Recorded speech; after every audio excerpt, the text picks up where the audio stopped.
Chicago Subbarao అని చెప్తే వాడు ఉన్నారని చెప్తావా? ఎక్కడి నుంచి వస్తాడు? యాండి నువ్వేంటే? ఎవరో చికాగో సుబ్బారావు గారంట పొద్దు నుంచి 10 సార్లు ఫోన్ చేశారు. వాళ్ళ అమ్మాయి పెళ్లి సంబంధాలు చూసుకోవడానికి వస్తున్నారంట కదా. మిమ్మల్ని R&B గెస్ట్ హౌస్ బుక్ చేయమన్నారు, మర్చిపోకండి. ఇప్పుడే ఉంటారు సార్. ఆయన ఎవరో తెలియకుండా మీరు ఆయన పేరు చెప్పారా, లేకపోతే మీరెవరో తెలియకుండా నన్ను మీ ఇంటికి ఫోన్ చేశారా? ఆయన ఎవరో నాకు అసలు తెలియదురా, కానీ ఫోన్ చేయటం ఏంటి అసలు అర్థం కావట్లేదు. నాకు అర్థమైంది సార్. ఏంటి?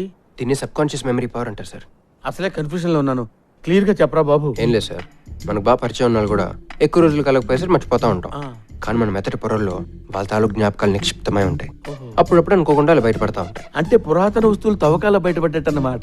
ఎగ్జాక్ట్లీ. అయినా ఏ పరిచయం లేకుండా ఊరికే ఆయన పేరు చెప్పడానికి మీకు మెంటలా? అంటే వాళ్ళ అమ్మాయి సంబంధం గురించి కూడా చెప్పుంటాడంటావా? చెప్పకుండా అంటానికి మీకు మెంటలా?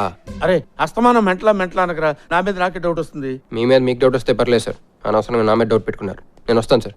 అరే ఈ టైంలో నన్ను వదిలిపెట్టి వెళ్ళిపోతావురా?